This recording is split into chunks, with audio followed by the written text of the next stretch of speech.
అప్పుల బాధలు వెంటాడుతున్నాయా? అయితే 6 జేవిఆర్ వారి జాతిరత్నాలు ధరించండి. హాయ్, వెల్కమ్ టు మనం టీవీ. నేను మీ మనోజ్. వివేక మర్డర్ కేసులో కీలక పురోగతి సెప్టెంబర్ 9న లభించబోతోంది అని చెప్పి ఇప్పుడు సుప్రీంకోర్టు చెప్తుంది. సో అయితే ఆ రోజున ఇప్పటికే ఈ దర్యాప్తు ప్రారంభించిన సిబిఐ కావచ్చు, ఈ విషయంలో సునీత రెడ్డి కూడా చెప్తుంది ఏమని, అవినాష్ రెడ్డికి ముందస్తు బెయిల్ కట్ చేయాలని చెప్పి. ఎవరైతే దాంట్లో ఉన్న వాళ్ళందరికీ కూడా ఆ ముందస్తు బెయిల్ తీసేస్తే వీళ్ళు ఇన్ఫ్లుయెన్స్ చేసే విధానం, ఆ ప్రెజర్ కొంచెం తగ్గుతుందని చెప్పి. అసలు న్యాయం జరిగిందా లేదా, మళ్ళీ ఒకవేళ దర్యాప్తు ప్రారంభించే అవకాశం ఉందా, సుప్రీంకోర్టు ఏం చెప్పబోతుంది మాట్లాడదాం. మనతో పాటు ప్రముఖ పొలిటికల్ అనలిస్ట్ డివి శ్రీనివాస్ గారు ఉన్నారు. నమస్కారం. నమస్తే. నిజంగా అంటే మీరు ఒక అనలిస్ట్గా చెప్పండి సార్, వివేక హత్య కేసులో న్యాయం జరిగిందనుకోవచ్చా? తన తండ్రి కోసం ఎన్నాళ్ళుగా న్యాయ పోరాటం చేస్తుంది, ఆవిడ మాట ఇప్పుడు సుప్రీంకోర్టు వినయపరుస్తుందా, సిబిఐ వినయపరుస్తుందా, ఇటు ముందస్తు బెయిల్ రిజెక్ట్ చేసే అవకాశం ఉందంటారా? అంటే సెప్టెంబర్ 9 వస్తోందంటే కొందరు బెంబేలు ఎత్తిపోతున్నారా? ఎవరు ఆ బెంబేలు ఎత్తే వ్యక్తులు? ఇప్పుడు అవినాష్ రెడ్డి, జగన్మోహన్ రెడ్డి, సిద్ధార్థ లూద్రా సునీత తరపున అడ్వకేట్ నిన్న వాదనలు చేస్తూ వివేక హత్య కేసు వెనక మాస్టర్ మైండ్ అవినాష్ రెడ్డి అన్నారు. ఇప్పుడు అవినాష్ రెడ్డిని అరెస్ట్ చేయకుండా మరి ఎందుకు ఈ విధంగా డ్రామాలు ఆడారు?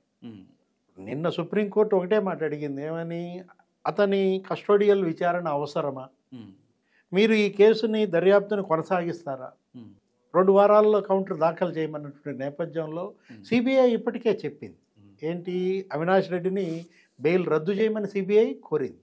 సిబిఐ తరపున న్యాయవాది కూడా ఇవాళ కేవలం పాత్రధారుల అరెస్టే జరిగింది, సూత్రధారుల్ని విచారించాలి, వాళ్ళ అరెస్టులు కూడా జరగాల్సిన నేపథ్యంలో నిన్నటి సుప్రీంకోర్టు ఆదేశాలు జగన్మోహన్ రెడ్డి హయాంలో అప్పటి ప్రభుత్వ అధికారులకు చెంపపెట్ట.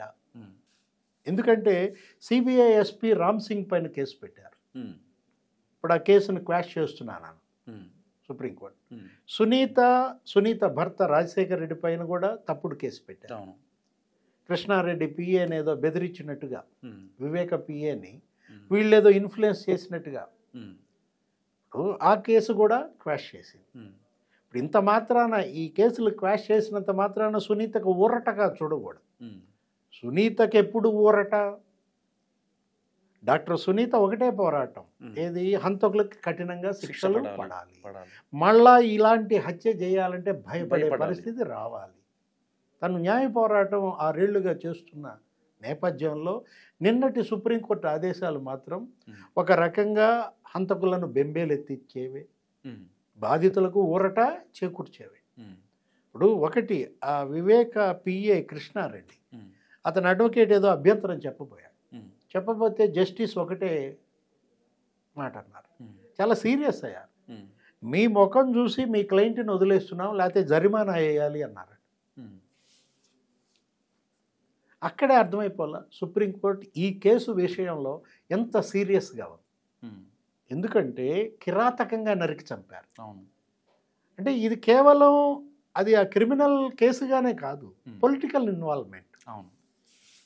అంటే greater conspiracy, political greater conspiracy ఉంది దీనిలో, ఒక రాజకీయ మహాకుట్ర. ఇప్పుడు ఈ కుట్రదారులను జగన్మోహన్ రెడ్డి కాపాడుతున్నాడు. అతన్ని పిల్లోడు అంటాడు, ఎవరిని, అవినాష్ రెడ్డిని ఉద్దేశించి. ఒక కన్ను ఇంకో కన్నును పొడుస్తుందా అంటాడు, 2 కళ్ళు అంటాడు తనకి. ఇప్పుడు ఇక్కడ సిబిఐ చెప్తోంది ఒక కన్ను ఇంకో కన్నును పొడిచింది. షర్మిల చెప్పింది, సునీత చెప్పింది. ఇంతమంది చెప్పినా జగన్మోహన్ రెడ్డి ఇంకా అవినాష్ రెడ్డిని కాపాడుతున్నాడంటే ఇక్కడ జగన్మోహన్ రెడ్డి యొక్క ఇన్వాల్వ్మెంట్ ప్రశ్నార్థకం. అసలు జగన్ ప్రోద్బలంతోనే ఈ హత్య జరిగిందా? ఇప్పుడు కస్టోడియల్ విచారణ అవసరమా అంటే రేపొద్దున అవినాష్ రెడ్డిని కస్టోడియల్ విచారణ తీసుకుంటారా? సెప్టెంబర్ 9న జరిగే పరిణామాలు, సిబిఐ ఈ విచారణ కొనసాగిస్తానని ప్రకటిస్తుందా, అఫిడవిట్ వేస్తుందా, కౌంటర్, అతని ముందస్తు బెయిల్ రద్దు చేయమని కోరుతుంది. సుప్రీంకోర్టు ఆ రెండింటికి ఓకే చెబితే అవినాష్ రెడ్డి కస్టోడియల్ విచారణ తీసుకుంటే ఆయన బెయిల్ రద్దు అయి ఆయన అరెస్ట్ చేస్తే విచారణలో మళ్ళీ అదే డైలాగులు చెప్తాడా? తెలియదు, గుర్తులేదు, మర్చిపోయానంటాడా? అవి అవినీతి కుంభకోణాల్లో నిందితులు చెప్తున్న డైలాగులు. అవును, ఇది ఇది కిరాతక హత్య. ఉమ్, ఇక్కడ అలాంటిది కుదరదు. ఉమ్, ఆధారాలు ధ్వంసం చేయడంలో అవినాష్ రెడ్డే ప్రధాన పాత్ర. ఉమ్, జగన్ మేనమామ కూడా చెప్పాడు ఉమ్, అదే మాట, రవీంద్రనాథ్ రెడ్డి. ఉమ్, అతను పిల్లోడు, అతనికి ఏం తెలియదు, రక్తం తొడవకూడదని తెలియదు, ఊరికే కళ్ళప్పగించి చూస్తున్నాడు అన్నాడు. ఉమ్, అంటే ఇక్కడ 2 లీటర్ల బ్లడ్, 7 గొడ్డలి వేట్లు, ఉమ్, కానీ గుండెపోటు అన్నారు. ఉమ్, కట్లు కట్టారు, కుట్లేశారు, ఉమ్, సెంటు చల్లారు, పూలదండలు వేశారు. అసలు సునీత గనక అది పోస్ట్ మార్టంకి పట్టకపోతే తెలిసేది కదా. అంత్యక్రియలు జరిగిపోయాయి. అవును. అంటే ఇక్కడ ఏంటి, గుండెపోటు అన్నటువంటి విజయసాయిరెడ్డిని, గుండెపోటు అని ప్రచారం చేసినటువంటి సాక్షి మీడియాని ఉమ్, ఎంక్వైరీ చేయాలి, ఉమ్, విచారించాల్సిన అవసరం. అవును. అసలు జగన్మోహన్ రెడ్డికి ఈ హత్య ఎప్పుడు తెలుసు? ఉమ్, హత్య విషయం ప్రపంచానికి తెలియక ముందే జగన్కి తెలుసని మృతుడి కుమార్తె డాక్టర్ సునీత్ చెప్తాను. అవును.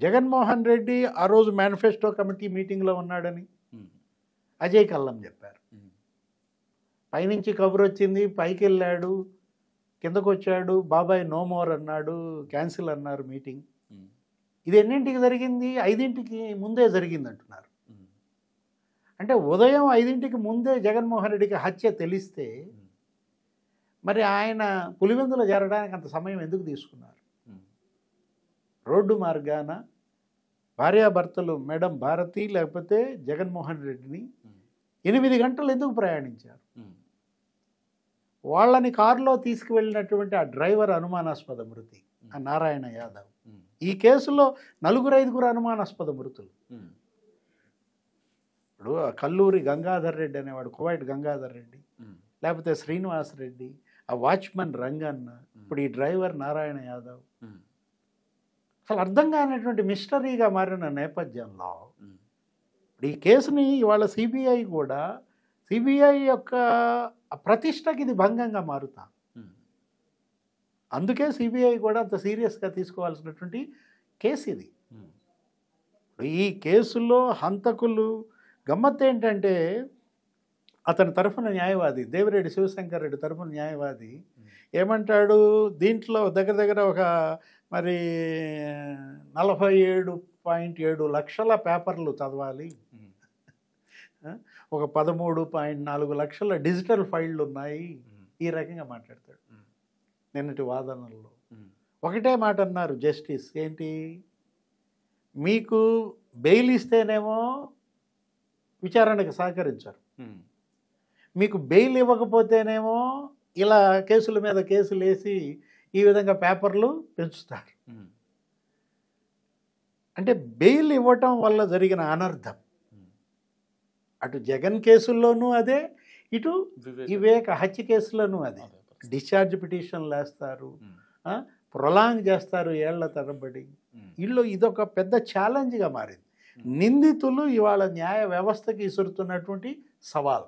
ఉమ్, 47.7 లక్షల పేపర్లు స్టడీ చేయాలంటున్నారంటే ఉమ్, అక్కడే కనపడుతున్నా అవును. వీళ్ళంతా క్రిమినల్స్.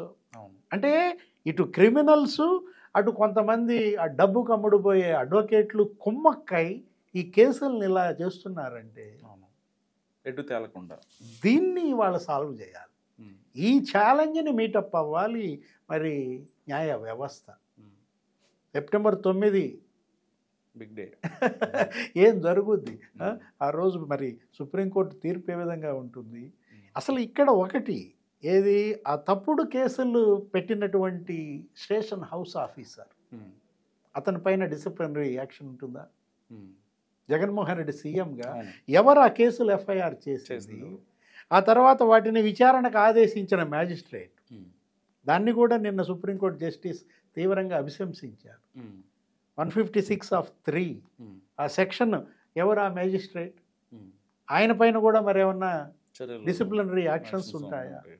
ఎందుకంటే ఇది ఒక గుణపాఠం కావాలి, అవును. అటు పోలీసులకు కానీ, ఇటు దర్యాప్తు సంస్థలకు కానీ, మ్యాజిస్ట్రేట్. లేకపోతే ఇటు ఈ కోర్టులకు కానీ. ఉమ్, దేశ అత్యున్నత న్యాయస్థానం ఇవాళ ఈ కేసుని ప్రతిష్టాత్మకంగా తీసుకోవటం ఇది ఒక శుభ పరిణామం. ఉమ్, మొత్తానికి వివేక హత్య కేసు ఉమ్, అతి త్వరలో ఉమ్, ఒక లాజికల్ ఎండ్కి వస్తుందన్న దృఢ నమ్మకం ఏర్పడుతోంది. Yeah. Thank you sir. So ఇది డివి శ్రీనివాస్ గారి అనాలిసిస్. చూస్తూనే ఉండండి మనం టీవీ.